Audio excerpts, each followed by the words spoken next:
Roses are red, violets are blue. I make more money than a poet, so I don't feel an overwhelming need for this thing to rhyme. I know it sounds crazy. It's Get Real Radio with the truth teller himself, Marshall Silver. Have you swung the bat today? Because I say you must. You keep swinging.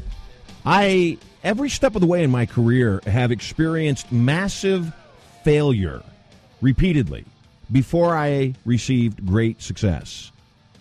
When I wanted to do an infomercial, one of my first major victories, I'd always had minor victories. I've been on stage since I was a child.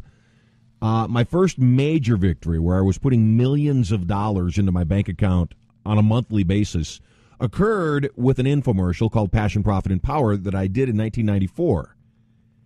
Prior to 94, the 2 years prior, I had wanted to do the infomercial and had been planning it, knew exactly what I wanted to do, had been a speaker, knew my products sold to the general public, so I was certain there was a market.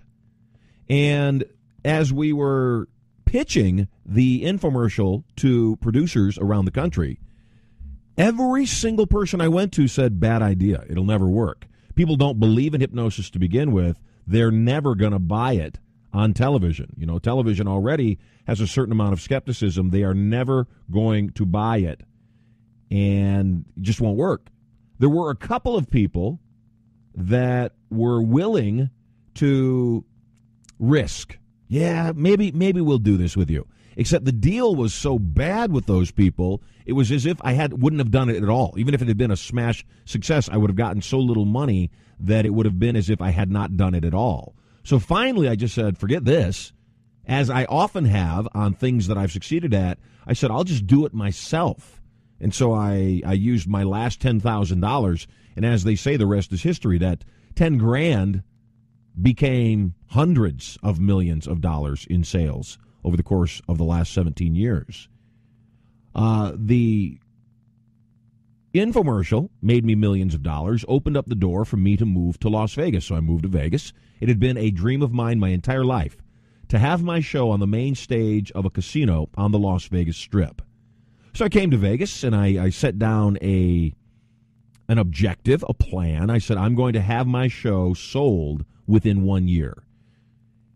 I knocked on doors. I immediately, the first week I was there, I said, I'm going to knock on 5 doors. I cold called repeated casinos in Las Vegas and talked to their entertainment director. Was told no repeatedly. Well, it doesn't take long if you're on top of things to end up losing, not getting anywhere. The challenge is, even if you are in your life doing the same thing, you're swinging the bat.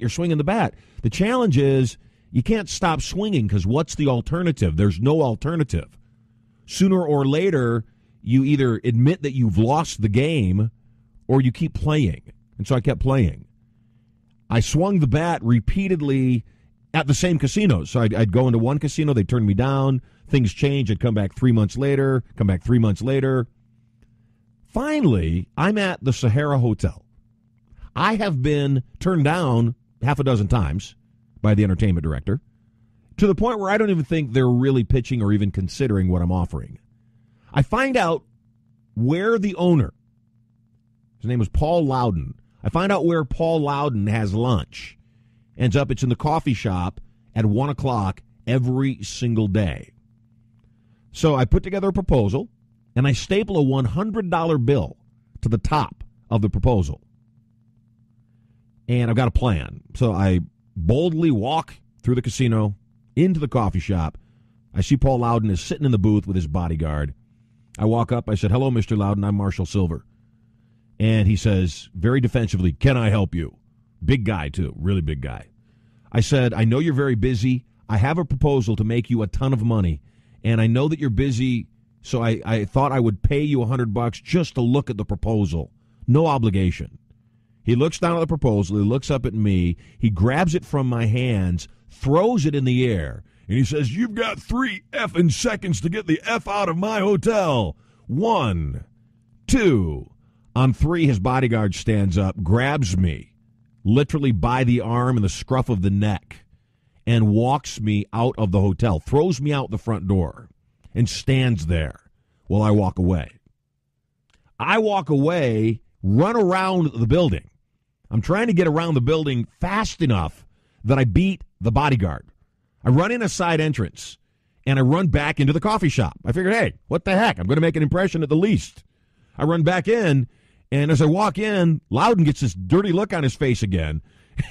I said, Mr. Loudon, there's a man that looks just like me that has a proposal to give you. If you read it, I promise you, it will change your life and certainly his life forever.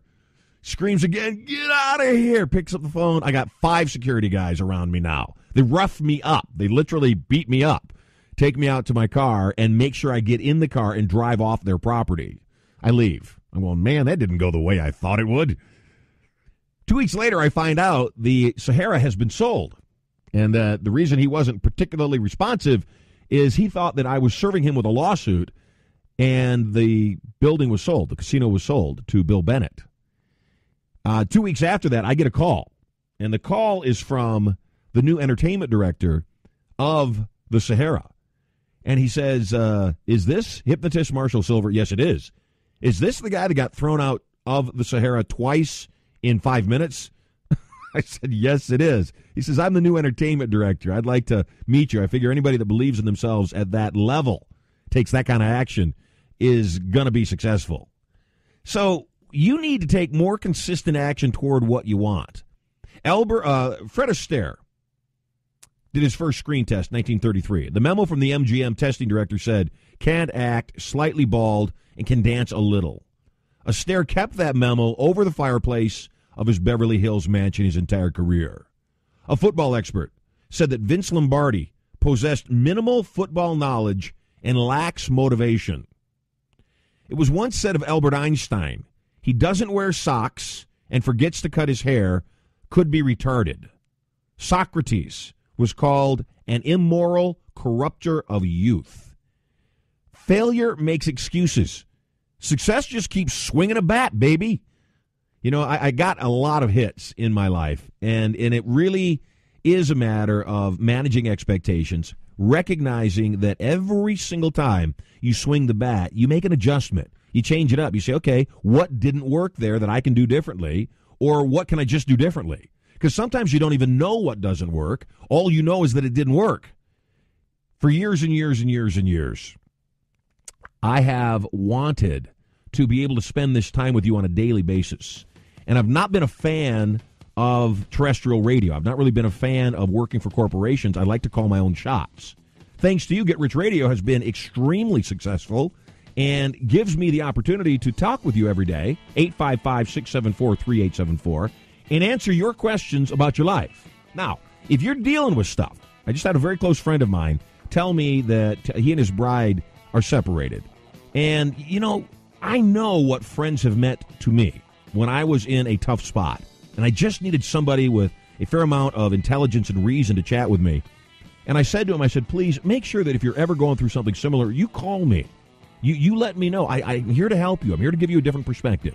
And so I'm saying it to you right now. You know, you listen to the radio show. We have changed format slightly. We've got great gifts, except I still love hearing from you and helping you. 855-MR. Get Rich. Give me a call, short break. We'll take your calls after this.